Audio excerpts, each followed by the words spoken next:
Betty Harris, and today I'm going to talk about ebook publishing. It's really a free and easy way to make extra money. If you like to write, if you like anything about publishing, please take a look at ebook publishing. Let's get started. What is an ebook? An ebook is a digital book, an electronic version of a printed book, and you can create it. It can hold pictures and text, and you simply create it in Word, convert it into a certain format for ebook publishing, and you're all set to go. What can you read an ebook on? Well, you can read an ebook on an ebook reader. The big three are Kindle, Nook, and Sony. Most of these guys sell a lot of ebooks. It's really have taken off since 2009. Actually, Kindle and iPad really started ebook publishing off. So these are the big three. So if you see someone on a train or a bus looking at one of these, they're probably reading an ebook. Hopefully they'll be reading your ebook. All right. You also can view ebooks on laptops, smartphones, and tablets. You download an app, and you would be able to open that app and view a book. Okay, there's always techie stuff that you have to know, and ebooks has some tech stuff, but it's very, very minor, and we're going to go over them right quick today. You know, when two people are talking and they can't understand each other if they speak different languages, well, they have a translator. So file formats are a form of translating text and video into an ebook that you can view on a reader or a smartphone or a tablet. So what are the big file formats? EPUB, HTML, MOBI, PDF, and AZW. As you can see on the screen, each one of them has standards, and they convert text. If you did something in WordPerfect or Word, or WordPerfect is so outdated, but let's say you did something in Microsoft Word or OpenOffice, you could actually format your book into you would convert your Word document into one of these formats, and then it would be uploaded and could be published potentially as an ebook. So you've written your book in Word, you've done it, you're ready to go, you edit it. How do you publish it? Well, the first step is that you gotta find an ebook publisher. So here are the big boys: Amazon Kindle, Smashwords, BookBaby, and Lulu.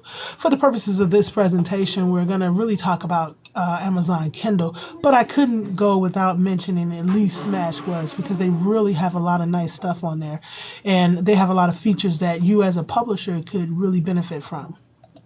Okay, so two quick terms before we get to those book publishers: single device publishing distribution services and multi-channel distribution services. It sounds like a big title, but it's really not. A single device publishing simply means that if you upload your book, for example, to Kindle, Kindle would be the main seller of your book. They would not publish a book on other book publishers such as Nook or Sony. Now, let's say you uploaded your ebook to a multi-channel distribution services like Smashwords. Smashwords would distribute your book everywhere. So it would be like on Apple Store. Someone could purchase your book. Someone could purchase your book from Kindle, from Amazon. They also could purchase it from Sony Books or Google Books. So those are the two different terms that you need to know when you're making the decision where you want to publish your ebook. The first one I'm going to talk about is Smashwords. Smashwords is a multi-channel distribution service. Okay, it's free to register and publish a book, and matter of fact, all of them are. But I just wanted to point those out. It offers you an ISBN, which is important because your book needs to be cataloged for you to sell it in the United States and potentially around the world. It converts your book to a chosen format. It's free to download and upload any revisions you had to your book. And most people like Smashwords because you get 85% of your sales, your proceeds from the sale of your book. Okay, now Amazon Kindle, I think, is a great choice to go with because, for one, they have 60% of the book sales in the world. 60% of ebook sales come out of Amazon Kindle. So there's a higher chance that your book will be sold to more customers because they have such a huge market share. They offer 35 to 70% of royalties to their authors, and that's pretty much based on the amount of pages in your book or the content of your book. Um, we have a lot of millionaires who came out of Amazon Kindle selling 99-cent books. So, but you can get a book on Kindle for as much as $20 to as little as $99. I mean, 99 cents. $99 too. I've seen a couple of $100 books, but they're very rare. Also, they offer you ISBN, also what you need for cataloging, and you're able to update or republish a book at any time. I really like Amazon, and that's who I published my first book with.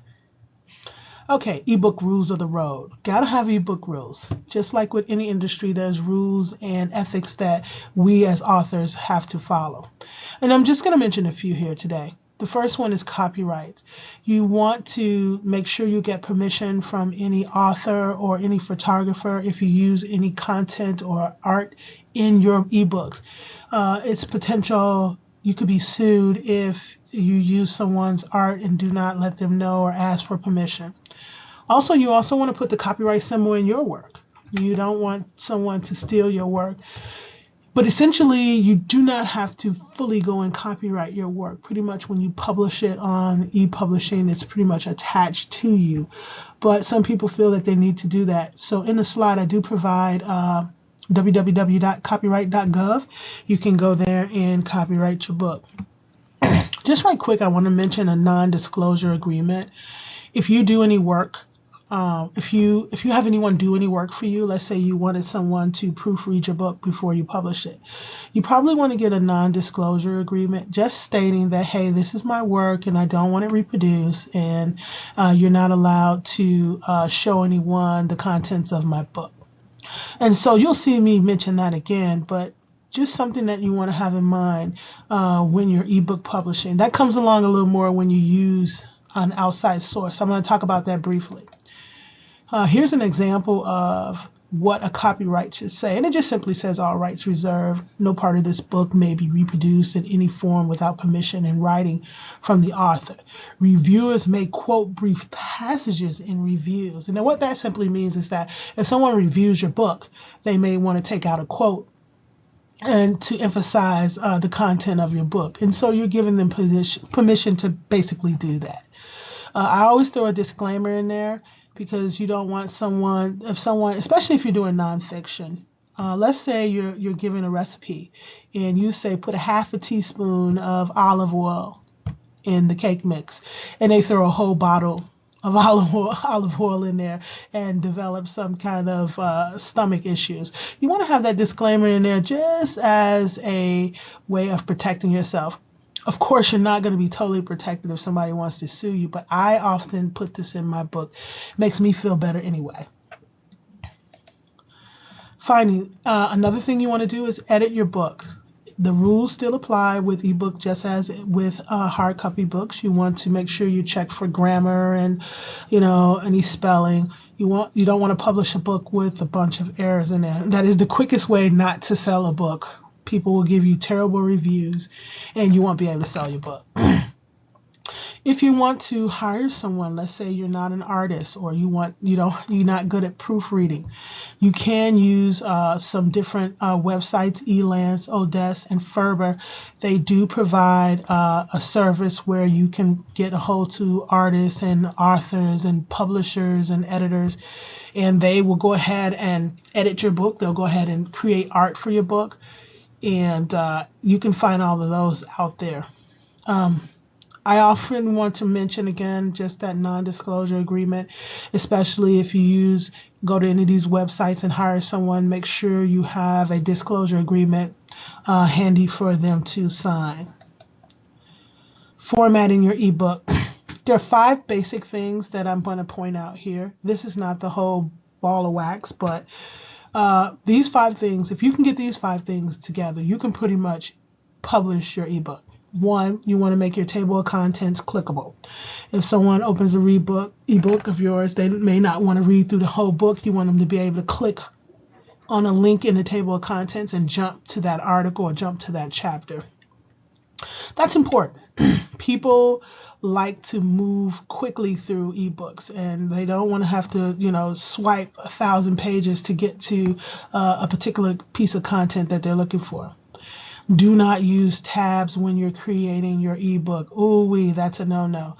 If you do something like that, and actually I did that at first because I was learning how to do an ebook, and I put some tabs in there, and it just made it all jumbled up. So I did some blogging and found out, oh, don't put tabs in there. That's a taboo. Tabs and headers are taboos in ebook publishing, especially when you're doing it in Word or OpenOffice. So number 3 would be do not use headers. Number 4, insert a blank page before every new chapter. Believe me, if you do this, you will not be sorry, because it really lets the text flow on the ebook reader or whatever device that they're looking at. Finally, you want to use a standard font. Arial, Times New Roman, or Courier. These are the basic fonts that you want to use when you're typing up your document. If you do these 5 things, folks, you will be able to publish an ebook and be very proud of the work and get a lot of sales. Finally, I just want to touch on ebook pricing. I think that a lot of people have questions about that. Use at your own discretion. If your content is worthy and it's and you've put a lot of work into it, sure, you might want to go with a $6 to $10 range. There are a lot of millionaires out here today who sold 99-cent books. So I leave that up to your discretion. What I wanted to do here was just give you guys a chart so that you can get a basic idea of what people are charging for ebooks. Marketing. I just want to say quick 3 things about marketing. 1, have a great book cover. A book cover will sell more books than anything. If you have an engaging book cover, and if it's clear as to telling the reader what the book is about, if it's exciting, you're going to generate a lot of sales. 2, promote your books on blogs. If whatever your subject is, if your subject is science, then you want to go to science blogs. And you obviously want to communicate with those blogs and ask them to put a link so that they can link back to your book so they can even get more information about that subject. And you can also just give your book away. That's a great idea. A lot of people do that. The more people who come in contact with your book actually can increase your sales. Finally, here's the cover of my book. It's called Commuter Hand Guide to Bed Bugs, How Not to Bring Them Home with You.